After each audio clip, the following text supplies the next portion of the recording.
Some time ago, I stood with the congregation at church to sing our American national anthem, the Star-Spangled Banner. Tears came to my eyes as we sang the third verse. Oh, thus be it ever when free men shall stand between their loved homes and the war's desolation. Blessed with victory and peace, may this heaven-rescued land praise the power that hath made and preserved us a nation. Then conquer we must, when our cause it is just, and this be our motto, in God is our trust. And the Star-Spangled Banner in triumph shall wave o'er the land of the free and the home of the brave. I've sung this verse before, but this time I saw it in a new light. The Founding Fathers were led to America for a divine purpose. In the Doctrine and Covenants, the Lord himself taught, quote, I established the Constitution of this land by the hands of wise men whom I raised up unto this very purpose, end quote. I imagine there was a time earlier in their lives when the Founding Fathers loved their country of England and had no plans to leave. I'm sure they each had wonderful memories of family and friends and special traditions in that beautiful land. I'm guessing that, in many, many ways, it was difficult to leave the only home they'd ever known. But they chose to leave. Why? For an opportunity to create something better. Reading patriotic essays and singing patriotic songs remind me how grateful I am to have been born and raised in this country that was founded by these men who sacrificed so much to create something better. But they did much more than create something better. They created a free land on which the gospel of Jesus Christ could be restored and flourish, a place for temples to be built, and a place for the gathering of Israel to take place as we prepare for the return of the Savior.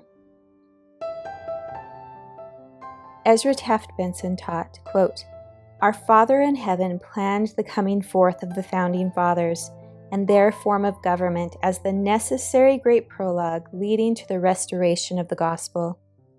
America, the land of liberty, was to be the Lord's latter-day base of operations for his restored church. God led these men to this promised land, and his purposes for doing so have been fulfilled. The Church of Jesus Christ has been restored. Temples dot the earth, and Israel is being gathered. Now what? My children and I have a deep and abiding love and respect for the Founding Fathers and for this great nation, but we realize that our calling is not the same as the one given to the Founding Fathers.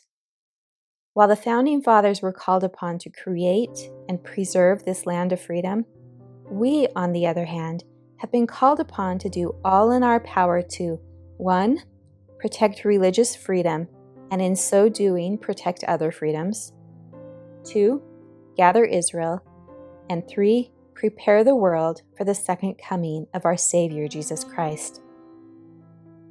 Our calling is not to preserve this great nation as we know it. As much as we'd like to, we can't preserve the land that we've come to love. The land where so many wonderful memories of family and friends and special traditions have been made. Nor should we want to, for we have been called to create something far better. We have been called upon to fulfill scriptural prophecy by helping to build Zion and the New Jerusalem, a place where the righteous will dwell for a millennium.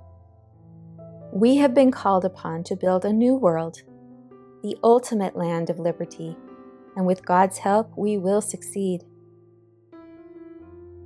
A Book of Mormon prophet was told by God, Inasmuch as thy seed shall keep my commandments, they shall prosper in the land of promise.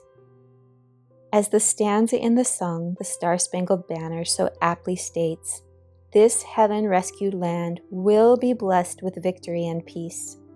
With God's help, we will conquer and preserve this great nation, just not perhaps in the ways we may have always imagined. Will the Star-Spangled Banner continue to wave throughout the millennium? Some believe so. Either way, the principles of freedom represented by the flag will be alive and well. Our land of the free has many glorious things in store in the near future. We are about to witness events more spectacular than the parting of the Red Sea.